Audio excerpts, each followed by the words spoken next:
Putang ina ninyong lahat. Lisa Marcos, naalala mo? Nagpadala ka sa akin ng video. You sent me written instructions. Anong nakalagay doon sa envelope? DepEd! Anong ginawa ko? Binigay ko sa DepEd!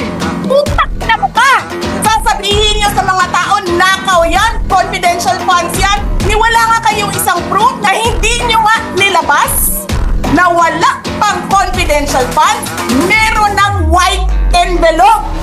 Bongbong Marcos, presidente ka, may speaker ka na involved sa bribery ng Supreme Court justices. May video, may kaso, may witnesses.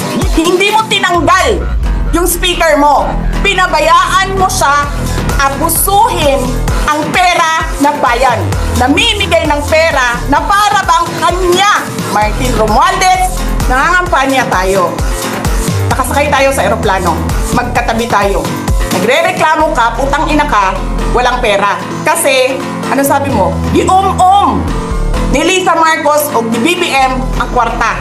Reklamo ka ng reklamo sa akin. Ano sinabi ko sa'yo? Huwag ka mag-alala. Lahat ng gusto tumulong sa akin, ipapadala ko sa iyo. Kunin mo lahat. Wala ka ng pera. Sabi mo sa akin, okay lang. Pag nanalo kayo, babawiin ko lahat yan. Ang buong akala ko, babawiin mo sa negosyo mo.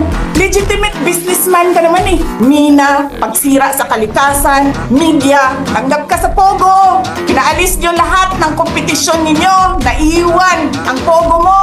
May nagsasabi pa, tumatanggap ka sa smuggling, sa droga. Tapos kuha ka sa National Treasury. Akin ito, babawiin ko lahat. Masakit sa akin, Martin, hindi yung pagsira ng pangalan ko eh. Ang masakit sa akin, maalis mo man ako sa presidential race, hindi pa rin ikaw ang presidente. King ina mo. Walang buboto sa'yo. Please lang. Wala. Hindi ka nga dumadaan ng contest eh.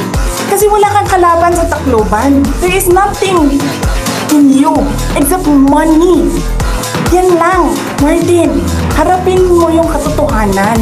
Walang walang boboto sa'yo. Senador man, Vice President man, President man, walang boboto sa'yo. Hindi ko nga alam kung mananalo ka pa ngayon sa Tacloban eh. Palamang hindi na.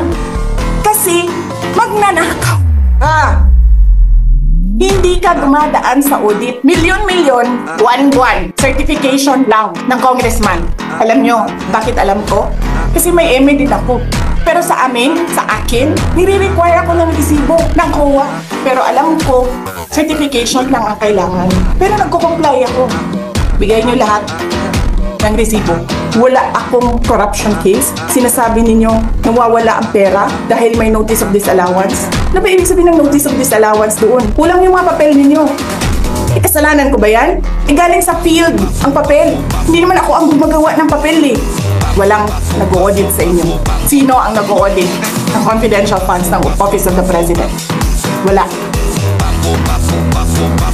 Huwag kang mag-alala ma'am sa security ko kasi may kinausap na ako na tao. Sinabi ko sa kanya, kapag pinatay ako, patayin mo si BBM, si Lisa Araneta at si Martin Romualdez. No joke.